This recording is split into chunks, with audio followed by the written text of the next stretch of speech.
Hickok 45 here with a favorite type of rifle, the lever gun Marlin, model 94. And this one is the Cowboy Limited. You've seen those here before. I like them. Octagonal barrel and all. Many of you do as well, right? So this is 357 Magnum, and they're kind of hard to find these days. I found one and I like it. I have to admit, I really do. You know, we've been doing videos on several things lately and have a couple others we want to do on, you know, even a polymer wonder, you know, coming up and things like that. And, you know, last night lying in bed, you know what? Tomorrow is my birthday, which is today. Thank you, appreciate the best wishes. And you know what? I'm just going to get out of the safe whatever I want. Colt single action in tomorrow's video, because this is the day we normally do a video if the weather's good. And, you know, the heck with whatever we were planning to do. I'm just going to get out whatever I like, act like it's my birthday, something I really enjoy shooting, and we're going to do a video with it. I really did. That's what was my thinking. And then the more I thought about it, I thought, well, you know, I haven't shot this enough yet, and I love it. And it was sort of on the schedule too. And I said, you know what? I really can't think of anything I would rather get out and shoot, even though, you know, I have lots of favorite firearms, than this. And because it's been on the short list to do since I bought it. And so here it is, the Cowboy Limited. And I think it's an enjoyable enough way to spend my birthday, at least part of it, shooting. I mean, think about it. You know me, if you know me, shooting a lever action, octagonal barrel, you know, Marlin. It doesn't get a lot better, so here I am. All right, so pretty cool. We're going to take some shots with it. Like I say, I purchased this one. I've been looking for one for a good while, and they are hard to find, and they ain't cheap. So this is a keeper. It's definitely a keeper. So I purchased. So it didn't come from Buds, our usual great helper. Okay, we get so many things from them. Appreciate that, and we hope you support budsgunshop.com. Go to their website and, you know, see what they've got. They probably have something you could use. So we appreciate their help. And we're going to shoot Federal, another outfit that helps us a great deal. Maybe I'll just go ahead and shove some in. How's that? Good old 158 grain soft point 357 Magnum, the American Eagle. Okay, good ammo. It's been good ammo for us. So we got a big pot of it. We really appreciate the help from Federal. Look at this stuff, man. Just that pot of ammo is a beautiful sight. It holds about, I think, 12 of these. And if I'm not mistaken, it holds 14 38 specials. So had a plug in it that reduced it to 10. And since I don't hunt with it, you know, and I live in a free state, relatively free, I took the plug out. If you buy something like this, you have to, whether it's a shotgun or a lever gun, it might come with a plug, which prevents you from putting more than 10 rounds in the, or maybe if it's a shotgun, more than 3 or whatever the game laws are.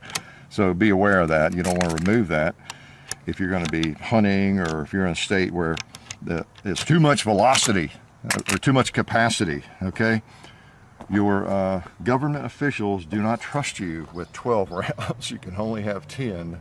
All right, so that is that. And also, before I forget it, don't forget to go to the link in the description or our website, hickok45.com, and join the NRA if you're not a member.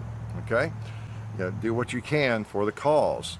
And again, you can get there through our link or at our website. We have everything over on our website, all the people that support us, and we deeply appreciate their help. Makes a lot of this possible.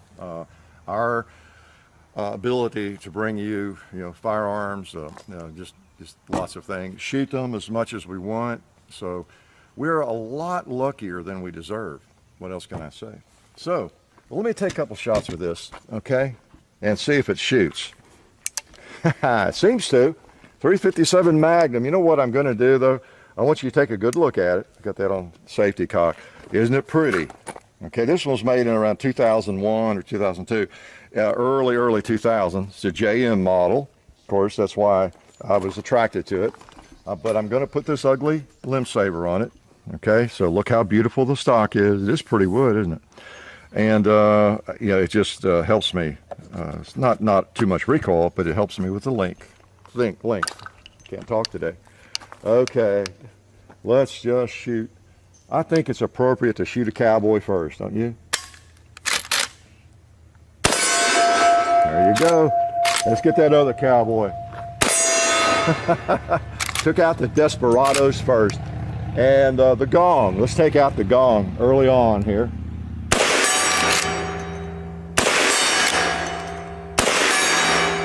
Good. Let's try that red plate on the left. Oh man. Hit one high, I think. Nice. Try the one on the right. Sweet shooter. Let's just come back here and take out a couple of 2-liters. That one that represents UT. Alabama. I don't know what green is. You'll have to come. Oh, there's a jug of water. Ooh, there's another one. Clip. Yeah, this is pretty cool. You have seen the Cowboy Limited. It's one of my favorite firearms. The Marlin Cowboy Limited, as they're called, the cowboy models with the octagonal barrel. And as I understand, they came out with these originally kind of because of cowboy action shooting, you know. And boy, there were a lot of them used there. I don't know if they still use them as much. I know the 1873s and the 66s and all those and replicas of all those are used extensively. And Henry rifles. They allow the new Henry rifles now. But these were extremely popular when I started. It's what I started with in 45 Colt, shooting cowboy action shooting. They were very popular, and they're just good rifles. Marlins are good rifles, and they have the advantage, you know, all the way back through. I think beginning in '89, they had this closed top, so you could mount a sight on top of it. Whereas the Winchesters, you know, are open on the top, and it makes it a little bit more problematic. There's ways to do it, of course. But mounting sights and things have to be kind of side mounted or on the bolt. I've seen that too. But the way the 94 is, and most of the Marlins is, you got this solid top strap there, so you can put whatever. I put these Skinner sights on this one. I always replace that. And a question I get often is on the Skinner sights, if it's a cowboy action model or cowboy limited model, you don't need to replace the front sight. At least I never have had to. On every one of them, I've replaced it, and it's been 3, 4, 5 at least different ones of these. 222s, 2 different 22 long rifle, and then 3 of these now, and so I've not had to replace that front sight. So yeah, they are just nice, and they're sweet shooters. They feel great. They look good. So I guess this isn't much of a review in terms of negatives, because negatives versus positives, like we like to do. Oh, there's some negatives, but I just wouldn't buy it if I didn't like it. You know, I got 2 of them already, or 3 counting the 22 long rifle. So yeah, these came along. I don't know if I've talked too much about it, and you know, with the Marlin rifles, I've always been a little more vague than with the Winchesters. But as I understand, because I was around through most of that, because I was born shortly, speaking of birthdays, shortly after the Civil War. I remember when the 1873 came out, my dad was just ecstatic. I didn't understand it. I was only like 7 or 8 at the time. But he went crazy over the 1873. I found out later he was excited because it was a center fire, firearm. It wasn't the old rimfire, because those were not as reliable. And then, in the 70s, you had the 1873. And in the later 70s, he would let me shoot it. I got old enough to where I could shoot the thing. The 1873 was cool. I always thought it was heavy. Of course, that was the early model, and it was just black powder at the time.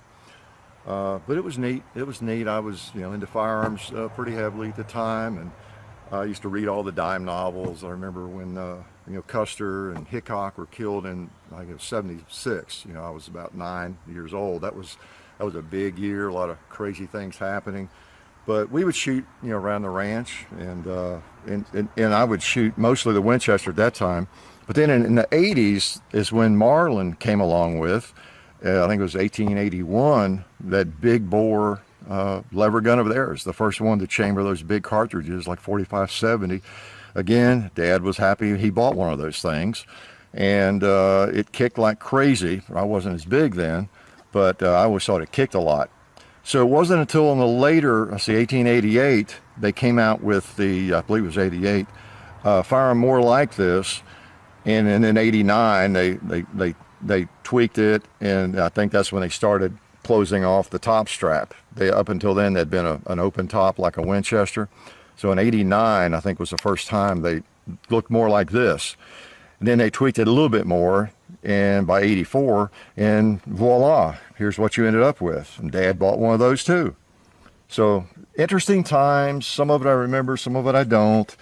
And I know, of course, the OK Corral shootout was in 81, I think, and that was a big event.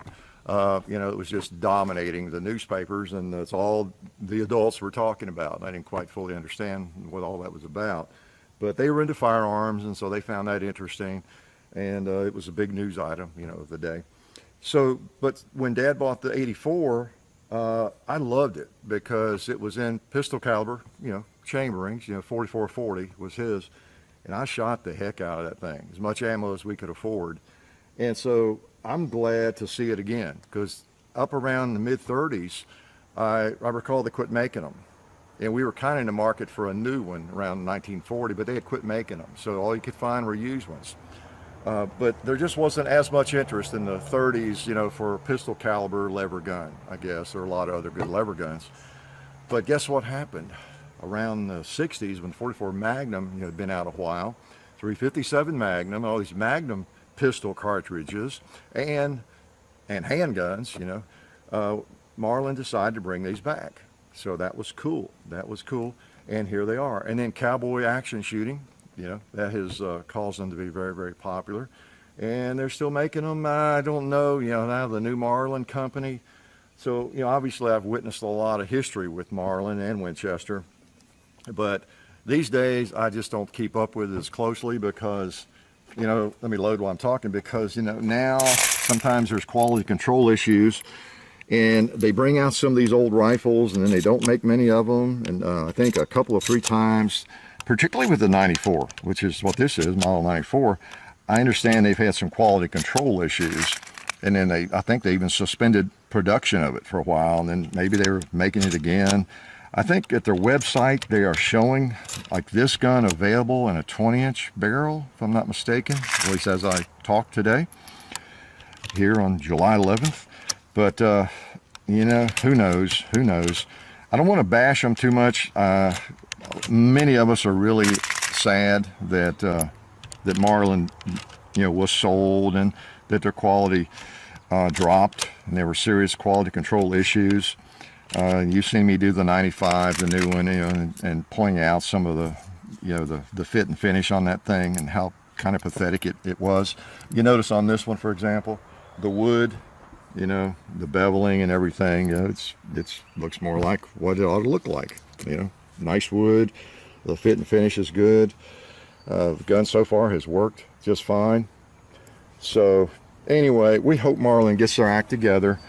You know, you still would like to think, you know, common sense would tell you, look, take this rifle, you know, you can find these rifles, look them over and give them to the production people and say, hey, make one of those just like that.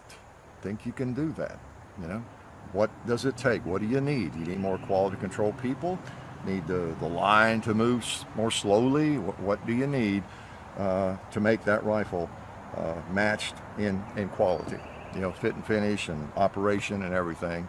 And I don't know, maybe they've done that and it's going to be way too expensive.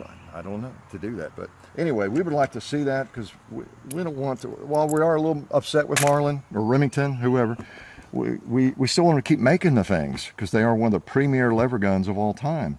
You know, through my whole life almost, I've enjoyed them, and they are great rifles. All right, so let's take a couple shots. Quit yakking so much. How about at the paper target? Oh man, right in the red. That I've earned some pot smoking. Ah boy, and a little bowling activity. Yeah, how about a little water splash? Gee, doggies. More bowling. Oh boy, this is a fun rifle. There's another bowling pin. Very, very pleasant to shoot. Well, let's shoot something here, and then we'll go over there and, oh, how about a watermelon? And this guy, oh, another pot. Look at that pot down there. Click. Tell you what, don't tell anybody, but it qualifies as an assault rifle. Okay. Wow. What a nice rifle. Now, I'm not going to assault anybody, but it's just a dream. 12 rounds. Well, let's try some 38 Special. Speaking of that, I've tried it, I think, once or twice. I'm not sure they feed quite as well, which is understandable. We'll see. I'll just put in a few. But like I said, I did the count, and at least I think it was these. It would hold 14 of these.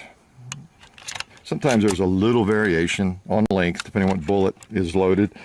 What bullet's loaded in the case is what I mean. And so it's like with shotgun shells, you know, maybe it's supposed to hold 6, but it doesn't quite get them all in, or whatever. The length varies a little bit. Let's try those, make sure they cycle okay. Because sometimes, you know, with lever guns, they might cycle, but it's really rough and not very smoothly.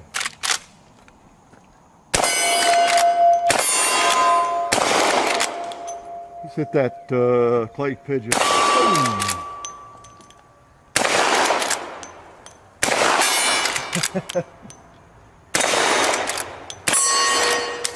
Well, seemed to do okay.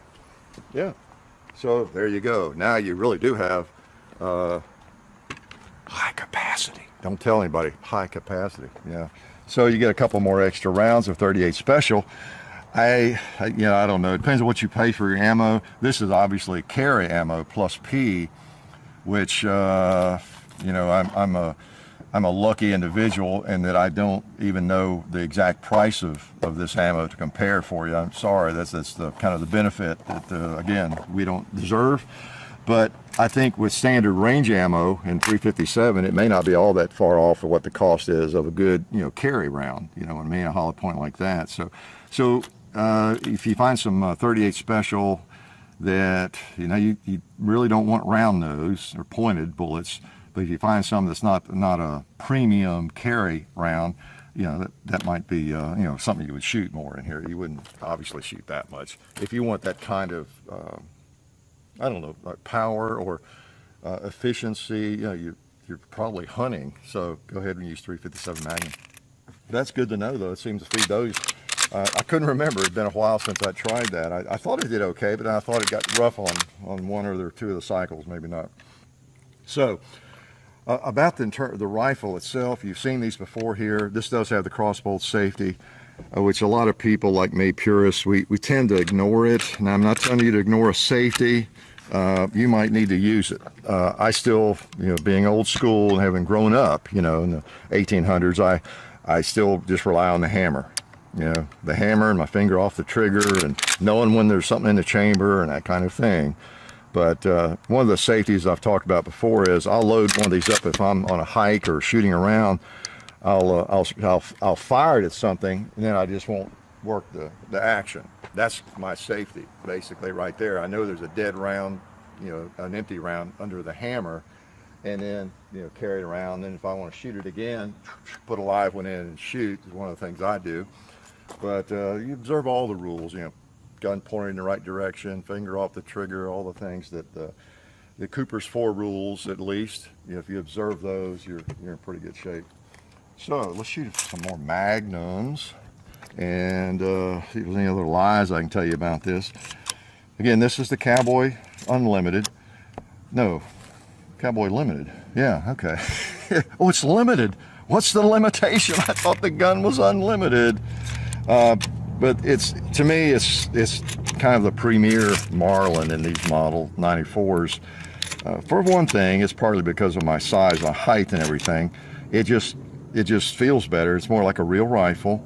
Because if you get down to a 20-inch barrel from John or me, we were talking about this before the video, you really have a short little, almost toy gun kind of thing, you know, for us. And so This feels like a little carbine. It has a 24-inch barrel. So if you imagine what a 20-inch barrel might feel like to you, if you're a normal size human, probably feels about the same as this one does to us. It's just a little bit longer. So that's one of the appeals to me. I've always liked the octagonal barrel too. I just got a lot of cowboy in me, you know. I grew up in a time when a lot of those events occurred, and I was too young to appreciate what was going on sometimes, but you can relate to that, right?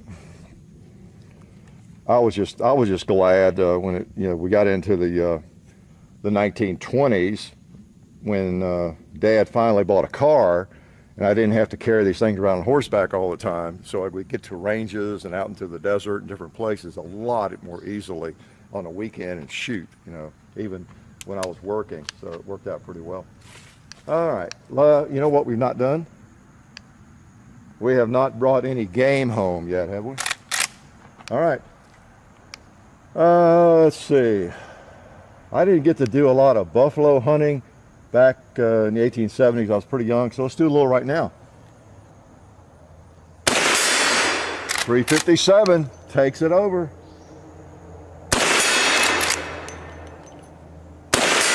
Look at that. I'm gonna try the one on the right because again, that guy doesn't want to fall when you hit him. Whoa, what did I tell you? There he went. Yep, went over it. There you go. Turkey, you're going down too, buddy. Yep, went high.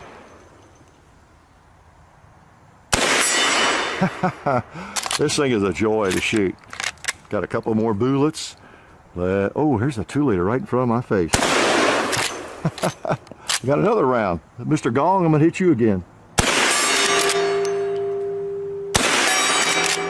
Until I'm empty. Click. So, what a beauty. The barrel's getting warm. No, nothing like a lever gun. And you know that. You've seen several here. We're not shy about getting them out. There's a lot of cool modern rifles out there. I have some of them. But I think these might be my first love. You know, these and the old guns I grew up with. Can I load a couple more? Let's do that, okay? Oh man, like I said, we appreciate y'all's support and everybody's. Oh, here comes Slamfire. He probably won't come over. I can't believe he doesn't bother. This gunfire doesn't bother him. Of course, he was over there into the barn. But we do appreciate you. We appreciate all of you folks over there, Gong Club members on our Patreon account, and everybody that watches our videos, all the people that help us out. It's great, and we enjoy bringing you these firearms. It never gets boring, it never gets old, because there are so many firearms that are interesting to shoot, and it's fun to share that, you know, with people that can appreciate it and enjoy it. That never really gets old. So as long as we can keep doing it, we'll do it. Slamfire's off hunting somewhere. Life for him is just play. He gets to hang out in the house, outside, stalk little bugs and mice. Killed a little birdie the other day, poor guy. He's a vicious killer. It's amazing. Such a cute little cat. All right. Why don't we, I know what let's do. Lever gun, as I've tried to teach you all, means that if it's a good lever gun, you are very well armed. Let's put one in the chamber. And let's just, let me just move a little bit here. And let's just take care of those two desperados from another planet. Okay, they're kind of hard to put down.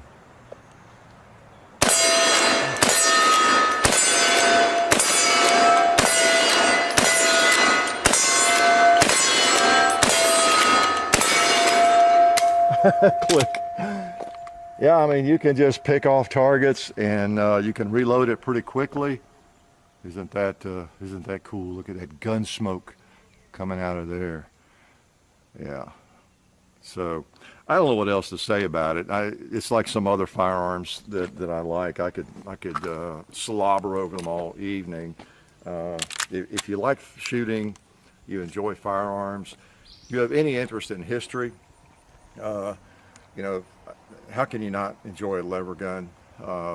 Just the way they operate, they're just wonderful pieces of machinery. They really are. They shoulder so naturally, and again, that's the extra length there makes this one feel to me like with that pad off it would feel to you probably. Okay, it's not because I think that's pretty, it's not because the recoil is extensive at all. It just adds to the length, and it puts my eye right on the sight where I want it and where I need it to be. And you know, that's one of the nice things about the modern era, because there were nothing like this available in the 1880s when I really needed it again, or for the first time. There was no rubber butt pads that I could find, and I couldn't afford it. You know, gunsmithing was really expensive for me. I didn't make much money back then. But so anyway, I took the sight off there, of course, because I added the Skinner. That's why, if someone will ask that, that's why that gap is there. That's where the original, like the buckhorn sight, you know, is dovetailed in there. So I knocked that out. You can get a blank, I think, to fill that in. I've done that on one of mine. And told you, I think, kind of stuff you probably might be interested in knowing. I don't know, 357 Magnum, one of the most common cartridges you know, out there, and to have a rifle chambered in it is pretty cool. And if you didn't know that, in cowboy action shooting, the 357 38 Special is wildly popular because it's low recoil and everything, and it's wildly popular. That's why these things are so hard to find, even in the non-cowboy version. And man, people are just after them. You see one of these on Gunbroker or somewhere, it is highly sought after, especially one of these cowboy limited models. So I was one a few months ago, and I thought, oh, it's new in the box, you know, the same gun, JM model.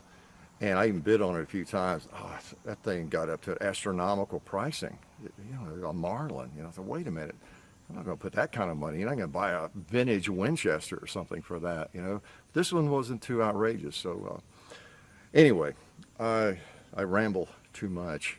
You can tell that I really like this rifle, and I will shoot it a fair amount. I might even invite you all again to the compound when I get it out. How's that? Okay. Okay, appreciate your support. Glad you came by this evening. It's really hot, humid, sweaty. Good to see you able to endure the elements just as I'm doing, and enjoy a little shooting, or at least watching me shoot. Selfish, ain't I? Life is good.